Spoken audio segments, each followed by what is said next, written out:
Sebuah drone FPV milik pasukan Rusia berhasil menyusup ke dalam pos komando bawah tanah milik pasukan darat Ukraina dan menghancurkannya dari dalam.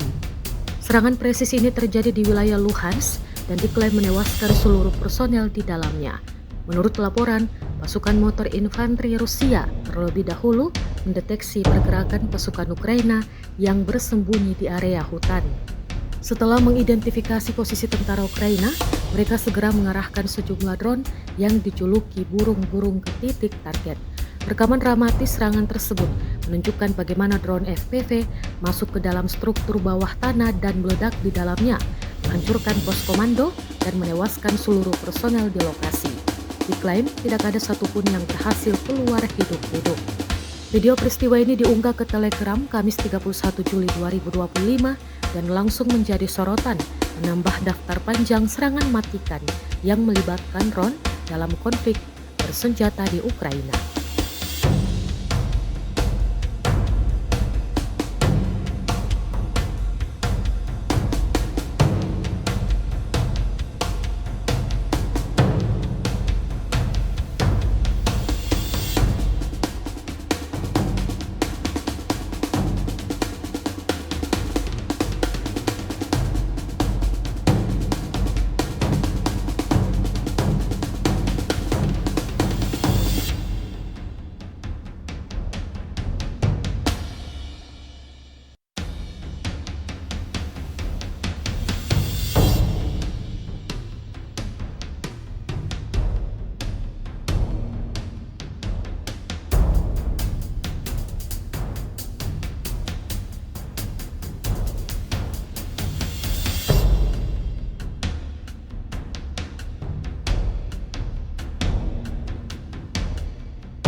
Download Tribun X sekarang, menghadirkan lokal menjadi Indonesia.